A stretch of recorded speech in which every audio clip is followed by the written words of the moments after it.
The Grand Hall of the Galactic Council sparkled with crystalline lights, its massive dome stretching up into the artificial sky.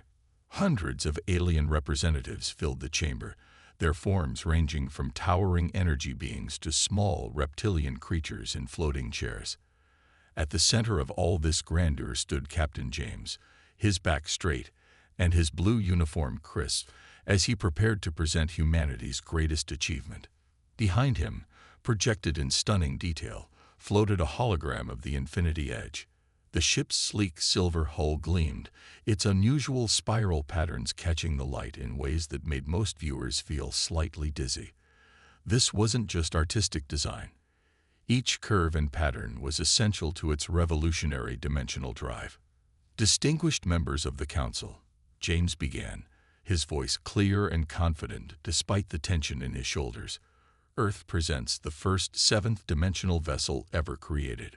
The laughter started as a quiet ripple, first from the bright ones, their glowing forms pulsing with amused light. Then from the Crystal Mine delegation, their geometric bodies chiming with what humans had learned was their version of chuckling. Within moments, the entire chamber echoed with various forms of alien amusement. Order. The council speaker, a tall being with iridescent skin, raised all four of their arms. Let us hear the humans out, though their claim is ambitious. Their tone made it clear they were being diplomatic. Tom, the lead engineer, stepped forward. His weathered face showed no reaction to the mockery, but James could see his friend's hands gripping the data tablet too tightly.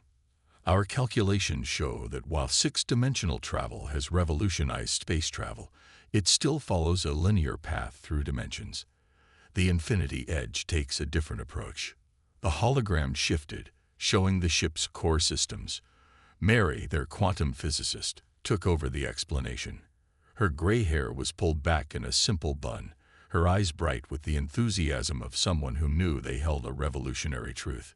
Instead of moving through dimensions sequentially, we've developed a way to exist in multiple dimensional states simultaneously. This time, the laughter was louder. A delegate from the Technology Council, their metallic body gleaming, spoke up. Young species often confuse dimensional theory with fantasy. Your race has barely mastered sixth-dimensional math. The idea that you could leap to seventh-dimensional engineering is absurd, called out another voice. Dangerous, added a third. First Officer Mark moved closer to James, speaking quietly. They're not even trying to understand, Captain. James nodded slightly but maintained his professional demeanor. The human team had expected skepticism, but the outright dismissal stung. They had spent years preparing for this presentation, knowing they would face doubt. But the reality of standing before the gathered powers of the galaxy, being laughed at like children showing off a crude crayon drawing, was harder than any of them had imagined. The council speaker raised their arms again. Humans, while we appreciate your creativity, perhaps it would be better to focus on mastering existing technologies before attempting such impossible leaps. The seventh dimension isn't something to be trifled with. Even our most advanced civilizations only theorize about its properties. We understand the risks, James replied, his voice steady. We've conducted extensive tests. In simulations, no doubt, interrupted a crystalline being, causing another wave of chiming laughter. Mary stepped forward, her patience finally wearing thin. Our tests were practical, not theoretical. The Infinity Edge has already successfully. Enough, the council speaker cut in, though not unkindly. We've indulged this presentation long enough. Humanity's enthusiasm for advancement is admirable, but there are protocols and natural progression paths that must be followed. We recommend focusing on mastering sixth-dimensional technology first, perhaps in a few thousand years. The dismissal was clear. As the human delegation gathered their materials, the chamber filled with conversations in hundreds of languages, most discussing the amusing audacity of Earth's claims. Some delegates were already sharing the presentation through their networks, treating it as the day's best entertainment. James led his team out with dignity, their footsteps echoing on the polished floor. Only once they were in the privacy of their transport did he allow his shoulders to relax. "Well," he said, looking at his crew, "they reacted exactly as expected." Tom smiled slightly, patting the data tablet containing the real test results. "Let them laugh. They don't know what's coming." Mary nodded, her eyes gleaming with suppressed excitement. Sometimes the best breakthroughs come from those too naive to know what's impossible. The transport lifted off, carrying them back to the infinity edge, where the true power of human innovation waited to be unleashed. Behind them, the council continued their amused discussions, unaware that their laughter would soon turn to astonishment. Deep within the infinity edge, hidden from prying alien eyes, Tom stood before the pulsing heart of their breakthrough. The Dimension Cascade drive filled the circular chamber with a soft, shifting light that seemed to come from everywhere and nowhere at once. Its central core wasn't quite solid, wasn't quite energy. It existed in a state that made most observers' eyes hurt if they looked at it too long. "Status report," Captain James asked as he entered the chamber, his footsteps echoing on the metal grating. Tom gestured to the holographic displays surrounding the drive. The council's mockery actually helped us. While they were busy laughing, their sensors were running standard scans. They didn't even think to look for seventh-dimensional energy patterns. Mary walked in, carrying her latest batch of calculations.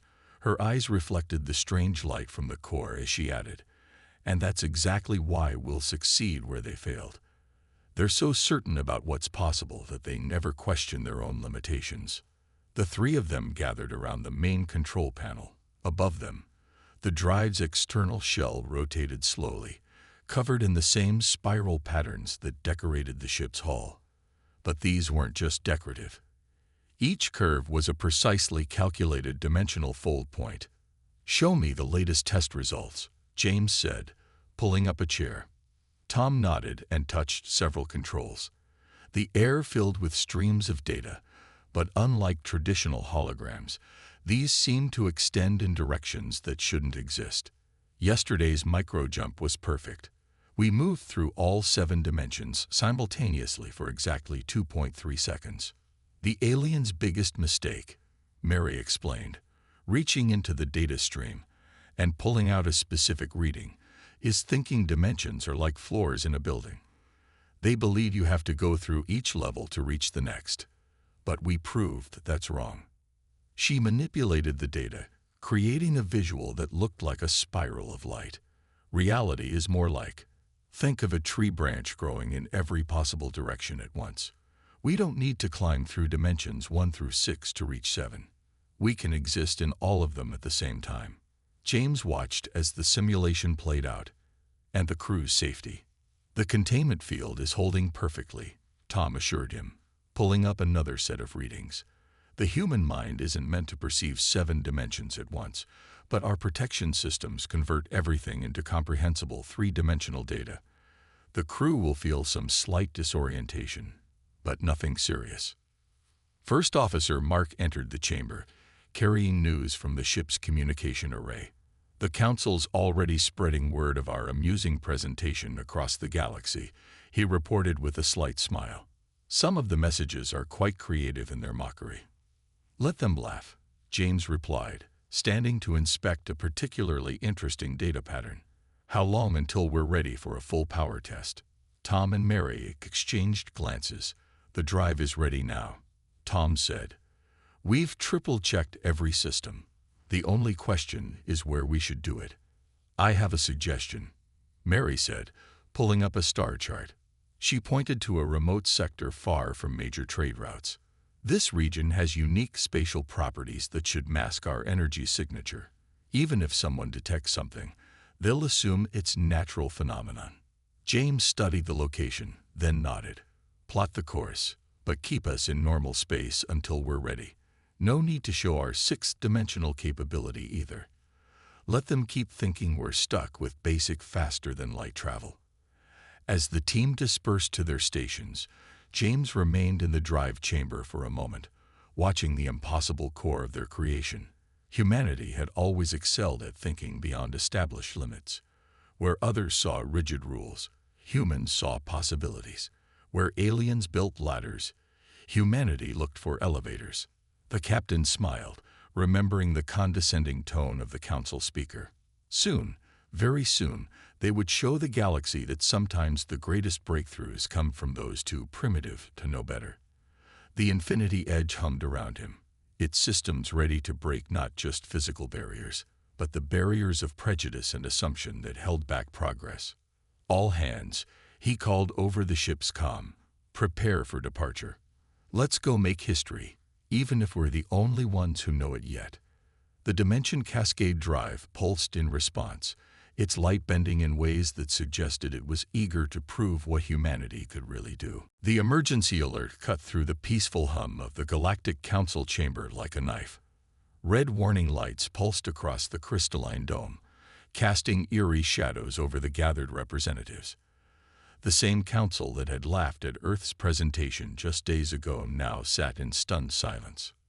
Report, the council speaker demanded, their iridescent skin dulled with concern. A hologram materialized in the center of the chamber, showing a massive fleet emerging from the edges of known space.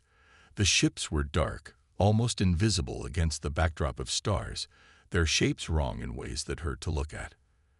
They moved through space like oil through water, slipping between dimensions with impossible grace.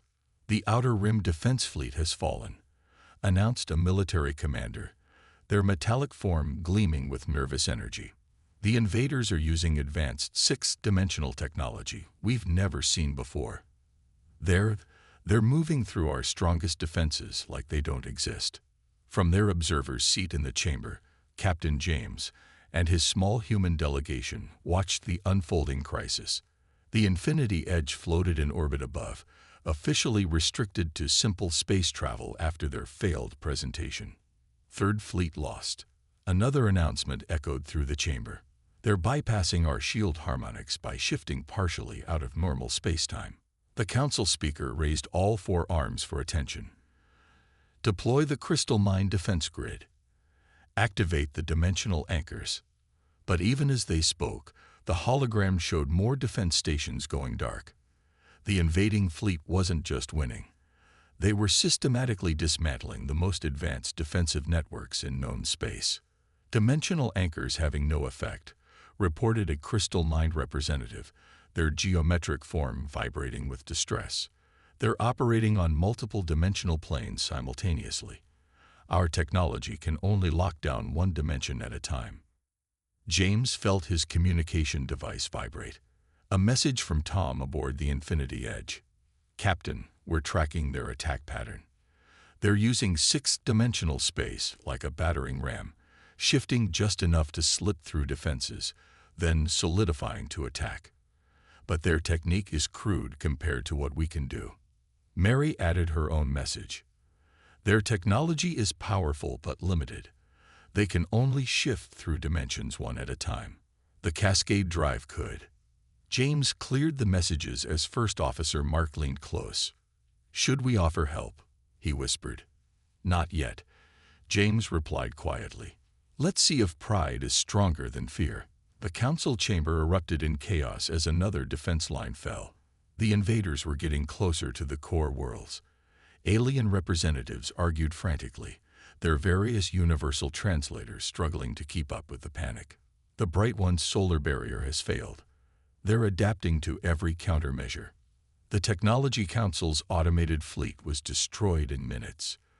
The council speaker's voice cut through the chaos. We need solutions, not panic. Where are our best dimensional scientists? A tall crystalline being stepped forward. Even our most advanced theories never predicted this level of dimensional manipulation. We assumed it was impossible to. They stopped, their crystalline form clouding with sudden realization. James felt dozens of alien eyes turning toward the human delegation. The council speaker's iridescent skin rippled with conflicting emotions. The humans, someone whispered. Their seventh-dimensional claims. Impossible, another voice countered. They're barely space-capable. But the destruction displayed in the hologram spoke louder than pride. Another defense station vanished, another fleet scattered. The invaders were now close enough that their ships could be seen with standard telescopes from the Council world, dark shapes blotting out the stars. The Council speaker's voice was heavy with both dread and wounded pride. "Captain James, about your ship's capabilities. Were you perhaps being truthful in your presentation?" James stood slowly, his face neutral despite the gravity of the situation. He touched his communication device, sending a brief message to his crew. "Prepare for demonstration." "Distinguished speaker," he said aloud, his voice carrying across the now silent chamber. "The Infinity Edge stands ready to assist. But I have to ask, are you sure you want help from such a primitive species?" The chamber shook as something massive dropped out of sixth-dimensional space nearby. On the main hologram, another defense fleet vanished into dimensional fire. The Council speaker's pride crumbled in the face of necessity. "We are open to reconsidering our previous assessment." James nodded gravely. "Then perhaps it's time we showed you what the Infinity Edge can really do." The Infinity Edge hung in space above the Council world, its spiral patterns catching starlight in ways that made it look both beautiful and unsettling. Inside the ship's main bridge, Captain James stood before his crew, their faces lit by the glow of holographic displays showing the approaching enemy fleet. "The Council has officially requested our help," he announced, his voice steady despite the weight of the moment. "They're transferring full tactical data now." Tom's fingers flew across his engineering console as information flooded in. "These invaders are good, I'll give them that. Their sixth-dimensional drives are more advanced than anything the Council has. But," he smiled slightly, "they're still thinking in straight lines." "Status of the Cascade Drive?" James asked. Mary looked up from her station, her gray hair reflecting the shifting lights of the dimensional core readouts. "Ready for full power. We've never tested it in combat, but the simulations are promising." First Officer Mark brought up a tactical display showing the devastation left in the invaders' wake. "The Council is evacuating their core worlds. Their remaining fleets are in full retreat, where all that stands between the invaders and total collapse of civilized space." James nodded, remembering the mocking laughter from just days ago. Now those same voices begged for help from the primitive humans, but there was no time for satisfaction. Too many lives were at stake. "Message from the Council speaker," announced the communications officer. The speaker's image appeared on the main screen, their iridescent skin dulled with stress.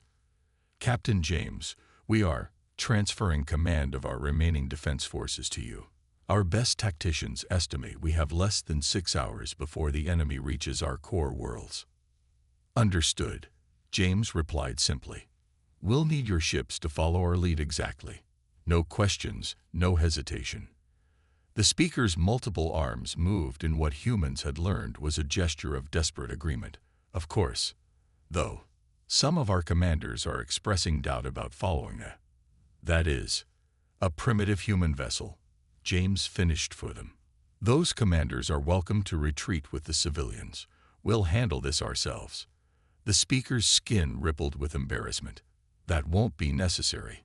You have our full cooperation." The transmission ended. "All hands," James called over the ship-wide comm. "Battle stations. Engineering. Begin Cascade Drive warm-up sequence."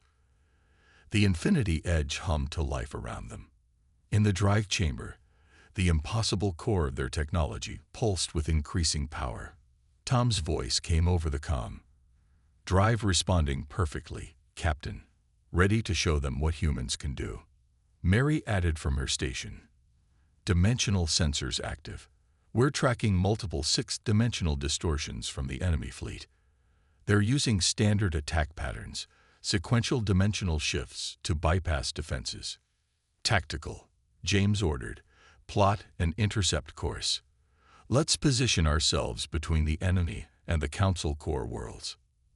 The massive ship moved with surprising grace, its spiral patterns seeming to twist in ways that shouldn't be possible. The Council's remaining ships fell into formation behind them, though their commanders were clearly uncertain about following this unknown human vessel into battle. "Enemy fleet detecting our approach," Mark reported. They're laughing, sir. Their communications indicate they think we're a joke. James smiled slightly. Good. Tom. Power status. Cascade drive at 80% and climbing. We'll be ready to show them the true meaning of dimensional warfare in 5 minutes. Through the bridge viewport, they could see the enemy fleet approaching. A vast swarm of dark ships slipping between dimensions like shadows given form. Their confidence was clear in how they barely adjusted their formation to account for this single human vessel. Sir, Mark said quietly, if this doesn't work. It'll work, James replied with quiet certainty.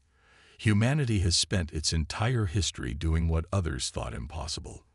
Today is no different. He settled into his command chair, watching the enemy draw closer. Prepare to activate the cascade drive on my mark. Let's show the galaxy what happens when they underestimate Earth. The enemy fleet filled the view screen of the Infinity Edge, their dark ships moving with predatory grace through both normal and sixth-dimensional space. Their confidence was clear. They saw only a single human vessel, backed by the remnants of the Council's already defeated forces. Enemy ships launching first wave, Mark reported from his tactical station. They're using their dimensional shift technology. The dark vessels seemed to flicker and blur, partially phasing out of normal space-time. It was the same technique that had devastated the Council's defenses. Existing partially in the sixth dimension made them nearly impossible to hit. Cascade drive at full power, Tom announced, his hand steady on the engineering controls. Ready on your mark, Captain. James watched the enemy approach, his voice calm. Send to all Council ships. Hold position and maintain defensive formation. Do not attempt to engage. He paused, then added, and you might want to adjust your sensors. What you're about to see may be difficult to comprehend. Enemy weapons powering up, Mark warned. They're launching their attack run. Now, Tom, James ordered. Activate the cascade drive. Full power to all dimensional fields. The Infinity Edge's spiral patterns began to glow, but not with normal light. The glow seemed to extend in impossible directions, as if the ship was suddenly casting shadows into dimensions that shouldn't exist. In the drive chamber, the core pulsed with energy that made reality itself shiver. Dimensional cascade initiating, Mary reported, her voice tight with concentration, moving through all 7 dimensions simultaneously. Now, the human crew had trained for this moment, but it was still disorienting. Through their specialized view screens, they watched as their ship existed in all 7 dimensions at once. They could see everything, every possible angle, every potential path through space-time. The enemy fleet's 6th-dimensional advantage suddenly meant nothing, where they could shift between dimensions one at a time. The Infinity Edge existed in all of them at once. Their sophisticated phase-shifting technology might as well have been Stone Age tools. By all known laws of physics, this should be impossible, came a stunned transmission from one of the Council ships. They're everywhere and nowhere at once. The enemy's first wave of attacks passed harmlessly through space. The Infinity Edge simultaneously did and didn't occupy. Their sensors, designed to track ships through 6 dimensions, couldn't even properly detect what they were facing. Target their dimensional drive systems, James ordered. Show them what true dimensional mastery looks like. The Infinity Edge moved like nothing the galaxy had ever seen. It didn't fly so much as exist wherever it needed to be. Enemy weapons couldn't lock on because the ship occupied multiple dimensional states at once. Their shields, designed to stop attacks from any single dimension, were useless against weapons that struck from all 7 simultaneously. Council vessels reporting total confusion from enemy fleet, Mark announced, unable to keep a note of pride from his voice. They're actually panicking. Sir. Through the specialized displays, they watched as the enemy tried to adapt. Their ships attempted to shift between dimensions faster, to find some way to counter this impossible human vessel. But they were like swimmers trying to catch a cloud. The Infinity Edge existed beyond their ability to comprehend, let alone fight. Message from the council speaker, the communications officer reported. They're asking if what they're seeing is real. James allowed himself a small smile. Send them the full sensor data. Let them see exactly what they mocked us for creating. The enemy fleet's formation was breaking. Ships designed to be invincible through dimensional superiority found themselves helpless against technology that transcended their understanding of dimensional physics. Their confident advance had become chaos. "Sir," Mary called out, "the Cascade Drive is performing beyond our highest projections. We're not just moving through the dimensions, we're actually manipulating the fabric of space-time itself." Engineering reports all systems nominal. Tom added, "The ship is handling the dimensional stress perfectly. We can maintain this as long as needed." James nodded, watching as the once mighty invasion force began to retreat in disorder. "Send to all council ships. This is just the beginning. Prepare to advance. Today, we show the galaxy what humanity can really do." Mary's eyes widened as she studied the dimensional readings flooding her display. "Captain, I'm detecting a pattern in their sixth-dimensional shifts. Their technology. It's actually working against them." The Infinity Edge hung in the heart of the battle, its seven-dimensional presence causing ripples through space-time that made even the Council's advanced sensors struggle to maintain focus. Around them, the enemy fleet continued their desperate attempts to counter this impossible human vessel. "Explain," James ordered, watching as another enemy ship's attacks passed harmlessly through their multi-dimensional field. "Their sixth-dimensional drive technology is incredibly powerful," Mary said, her fingers flying across her console. "But it's also rigid.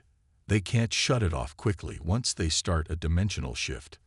It's like they're stuck on rails." Tom's voice came from engineering, excited. "She's right. Their dimensional drives are creating a predictable pattern. If we time our attacks just right." "Send the tactical data to the Council fleet," James commanded. He opened a channel to their allies. "Council vessels, what you're about to receive is a targeting solution. Your sixth-dimensional weapons can't hit them directly, but if you fire at these coordinates, their own technology will drive them right into your attacks." The Council commanders, who had watched in stunned silence as the human ship performed the impossible, now sprang into action. Their weapons might not match the Infinity Edge's capabilities, but they could still fight. "Dimensional targeting data received," came the response from the Council fleet. "But these firing solutions, they make no sense. You want us to shoot where they're not." "Trust us," James replied firmly. "Their dimensional drive patterns are predictable. They'll shift right into your line of fire. Mark, coordinate the attack timing." First Officer Mark nodded, his tactical display showing both normal space and the higher dimensional planes where the battle raged. "Council ships acknowledge. Ready on your mark, sir." The enemy fleet, still reeling from their inability to effectively fight the Infinity Edge, had begun to regroup. Their ships moved in complex patterns through the sixth dimension, preparing for another assault. "Now," James ordered. The Council fleet opened fire, their energy weapons blazing into seemingly empty space. At first, it looked like a complete waste of firepower, until the enemy ships, locked into their dimensional shift patterns, materialized exactly where the humans had predicted. Vessel after vessel emerged from their sixth-dimensional maneuvers directly into the waiting barrage. "Direct hits," Mark announced. "Enemy shields failing. Their dimensional drives are overloading from the feedback." The Infinity Edge moved through all 7 dimensions at once, herding the enemy ships like a sheepdog guiding sheep into a pen. Each time the dark vessels tried to escape using their dimensional drives, they found themselves predictably emerging into another carefully timed Council attack. "Their weakness," Mary explained as she refined the targeting data, "is that they rely too much on sixth-dimensional technology. They never considered someone might use their own dimensional shifting against them." Tom's voice came over the comm again. "Cascade Drive still performing perfectly, Captain. We can keep this up as long as needed." The battle had transformed. What started as a desperate last stand had become a coordinated assault. The Council ships, following human targeting data, turned the enemy's greatest strength into a fatal weakness. Their once unstoppable dimensional shifting became as predictable as a train following its tracks. Enemy fleet losing formation integrity, Mark reported. Their command structure is breaking down. They've never faced anything like this. James opened a channel to all ships. Press the advantage. Don't let them regroup. Force them to keep using their dimensional drives. The Council fleet moved with renewed confidence, their attacks now precisely timed and placed. The enemy ships, trying desperately to escape, found their sixth-dimensional technology had become a trap. Each shift made them more vulnerable, more predictable. Message from the Council speaker, the communications officer announced. They're asking if humans would be willing to share our targeting predictions with their other defense fleets. They want to coordinate a galaxy-wide counterattack. James smiled slightly. Send them everything. Today we're not just fighting for Earth, we're fighting for all civilized space, and we're going to win. The Infinity Edge pulsed with seven-dimensional energy as it led the charge, showing the galaxy that sometimes the most powerful weapon isn't the strongest technology, but the ability to think beyond established limits. 1 month after the Great Battle, the Galactic Council chamber looked very different. The crystalline dome still sparkled, but now the spiral patterns of seven-dimensional mathematics decorated its surfaces. Where once humans had stood as objects of mockery, now they were honored guests. Captain James stood at the center of the chamber, but this time there was no laughter. The Council speaker's iridescent skin glowed with respect as they addressed the gathered representatives. The defeat of the invasion force marks a new era for our galaxy, the speaker announced. Thanks to human innovation, the enemy fleet has been completely driven back. More importantly, our understanding of dimensional physics has been revolutionized. Tom and Mary stood beside their captain, their data tablets displaying the complete technical specifications of the Dimension Cascade drive. After much discussion, Earth had agreed to share their breakthrough with the galaxy, under certain conditions. The human approach to dimensional travel isn't just more advanced, Mary explained to the assembled delegates. It's fundamentally different. We didn't try to master dimensions one at a time. We looked at reality as a whole.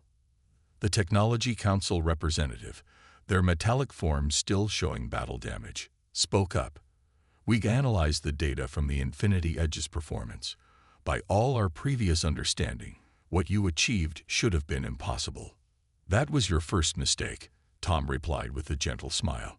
Thinking in terms of impossible rather than unexplored. The seventh dimension wasn't out of reach. You just needed to stop climbing the dimensional ladder and learn to fly instead. First Officer Mark, monitoring the proceedings, couldn't help but notice how different the atmosphere was from their first presentation. The same beings who had laughed at human primitives now leaned forward eagerly, desperate to understand Earth's insights. As part of our new alliance, James announced, Earth will establish a joint dimensional research initiative. We'll work together to explore the possibilities of seven-dimensional technology. But he paused meaningfully. This must be a true partnership. No more dismissing ideas simply because they come from younger species. The Council speaker raised all four arms in agreement. The recent battle taught us a harsh but valuable lesson. Age does not equal wisdom, and what we think we know can blind us to new possibilities. On the massive screens around the chamber, recordings played of the Infinity Edge in action, existing in all seven dimensions at once. What had seemed impossible a month ago was now inspiring new generations of scientists and engineers across the galaxy. The enemy's sixth-dimensional technology was powerful, Mary continued, but it was like they were painting with only one color. By embracing all dimensions simultaneously, we opened up the entire spectrum. And this is just the beginning, Tom added. Our preliminary research suggests there might be even more dimensions we haven't explored yet. The possibilities are endless. The chamber erupted in excited discussion. Species that had once competed now spoke eagerly of cooperation. The victory hadn't just saved civilization. It had opened their minds to new ways of thinking. There will be challenges ahead, James addressed the council. Other threats may emerge. But if we've learned anything, it's that progress comes from being open to new ideas, no matter their source. The council speaker nodded solemnly. Earth and humanity have more than earned their place among the leading civilizations of our galaxy. Let this day mark not just a victory over our enemies, but a victory over our own prejudices. As the chamber filled with approving sounds from hundreds of species, James looked at his crew. They had done more than prove humans weren't primitive. They had shown the galaxy a whole new way of seeing reality itself. "Message from Earth Command," Mark whispered, checking his communicator. "The first class of alien students has arrived at the Dimensional Science Academy. Apparently, there's a waiting list thousands of names long." James smiled. The same beings who had laughed at humanity now sent their brightest minds to learn from Earth's scientists, not because humans were more advanced or more intelligent, but because they had dared to think differently. "The galaxy's laughter has stopped," Tom said quietly. "But I think I prefer the sound of cooperation anyway." Above them, through the crystalline dome, they could see the infinity edge in orbit, its spiral patterns a testament to humanity's contribution to galactic civilization. The ship that had turned mockery into respect, that had transformed humanity from a primitive species into respected pioneers of dimensional science. The future was bright, and it would be explored in all dimensions together.